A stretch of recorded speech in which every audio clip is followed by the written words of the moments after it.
Pada tanggal 10 Asyura seluruh cucu-cucu Rasulullah terbunuh oleh Yazid bin Muawiyah. Maka bulan Asyura adalah bulan duka kaum muslimin dunia. Makanya orang Indonesia terutama di kampungnya Bapak Presiden menyebut bulan Asyura dengan sebutan bulan Suro. Ekornya saja yang diambil, karena orang Jawa itu sukanya ngambil ekornya aja. Muhammad diambil mat, Asyura diambil suro. Makanya di bulan Asyura orang berduka karena terbunuhnya cucu Rasulullah. Maka di Jawa ada tradisi tidak mantu, tidak nikahkan anak, itu karena bulan duka. Di Jogja ada yang namanya keliling beteng. Maksudnya di bulan Suro jangan terlalu banyak mulut, jaga mulut. Nah di Solo mengikuti kebo Kiai Slamet, kalau kebonya keluar tainya diusapkan ke seluruh tubuh. Ini bulan duka, jangan bersolek. Dan biasanya bulan Asyura di Indonesia diikuti dengan santunan anak yatim. Nah inilah. Dan dari situ terus bergerak, makanya monumen-monumen itu lahir Sayyid Ali Zainal Abidin.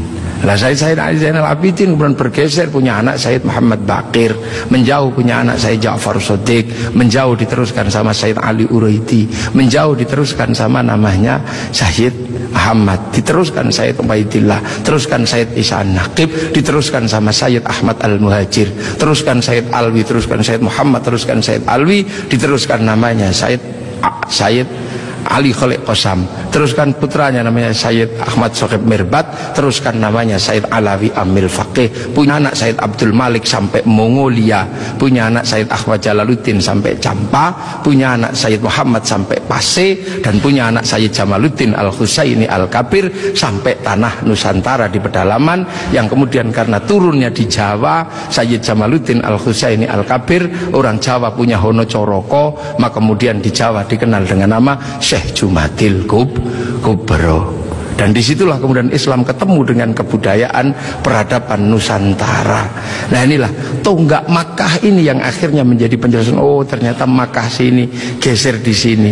Dan kemudian kita diingatkan bahwa Syekh Jumadil Kubro punya anak namanya Said Ibrahim pindah Palang Tuban sana, punya anak namanya Raden Rohmat Sunan Ampel. Nah ini yang kemudian bangun peradaban baru di Nusantara. Syekh Jumadil Kubro punya murid namanya Samsuddin pindah Jawa Barat, dikenal dengan nama Syekh Kuro, punya murid namanya Datuk Kahfi pindah Cirebon, punya murid namanya Syarif Hidayatullah Sunan Gunung Jati. Nah inilah baru kita kemudian menemukan titik sini. Nah pertanyaan-pertanyaan besarnya inilah yang akhirnya kemudian menjadi penjelasan. Lantas bagaimana kita mengikuti Rasulullah di tempat yang jauh ini? Rasulullah memberikan garis namanya ahli sunnah wal jamaah, bahwa Rasulullah yang diajar pertama wal jamaahnya bernama sahabat, wal jamaahnya sahabat generasi kedua namanya tabi'in, tabi'in punya generasi berikutnya namanya tabi'ut tabi'in, dan kita ini adalah generasinya para ulama yang cara pembelajarannya sangat berbeda. Di Arab sana Rasulullah mengajarkan bagaimana makan dengan 3 jari, masih bisa dijalankan sampai hari ini karena di sana masih kurma sama roti.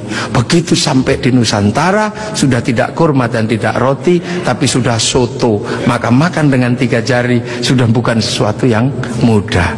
Di sana kurban pakai unta, di sini tidak lahir unta, tapi lahir kerbau sama sapi. Karena terlahir kerbau sama sapi, maka jangan memaksakan diri kurban pakai unta, nanti ditangkap oleh polisi karena nyuri untanya Kebun Raya Bogor. Ini di sana masih bisa pakai jenggot dengan utuh, tapi di sini rasnya adalah ras Mongoloid, sudah tidak punya jenggot. Inilah maka ulama-ulama awal yang datang ke sini tidak pernah ribut masalah simbol-simbol yang tidak bisa dilakukan oleh orang Indonesia. Nah sekarang ini tugas pemerintah, karena banyak orang yang kemudian lupa kedudukan itu, kemudian memaksakan menjadi orang dipaksa langsung ikut seperti Rasulullah. Nah ini yang harus kita pahami, bahwa kita ini berkedudukan sangat jauh. Quran saja berbeda-beda ketika mengajarkan.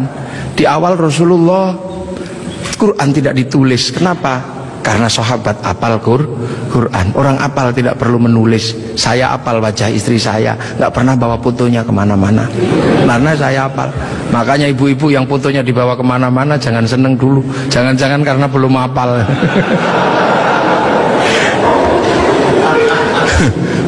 kemudian setelah Rasulullah meninggal, sahabat nulis Quran. Nulis Quran sahabat. Untuk apa? Untuk tabiin yang tidak ketemu Rasulullah.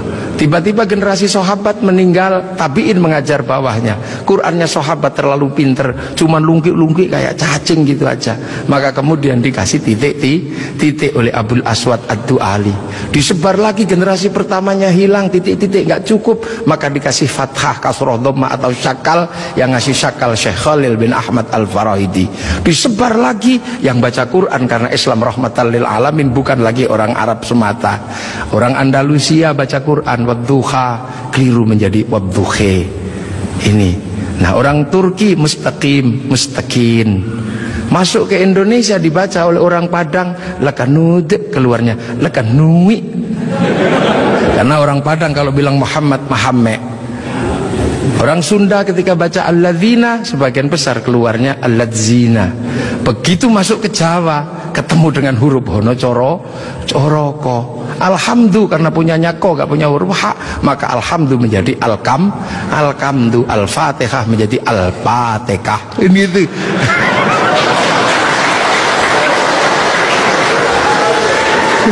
Nah ini, orang kalau ngerti proses kodifikasi Quran pasti tahu. Ketika masuk ke semua negara pasti berbeda. Al-Fatihah menjadi Al-Fatihah. Dan ini yang dialami oleh Bapak Presiden Republik Indonesia. Iya, makanya Al-Fatihah. Itu. Ya Hayyu Ya Qayyum menjadi Ya Kayuku Ya Qayyum. Robbil Alamin kayaknya punya huruf ain, nggak punyanya ngo, keluarnya Robbil Ngalamin. Nggak punya dot, punyanya lo, maka Ramadan keluarnya Romlan. Begitu dibaca orang Bali sangat susah karena orang Bali nggak bisa bilang tok, bilangnya tok. Maka sirotol menjadi sirotol ladzina an'amta alaihim. Islam berkembang ke semua negara dan berbeda. Ketika dibaca oleh orang Bugis alaihim, keluarnya alaihing.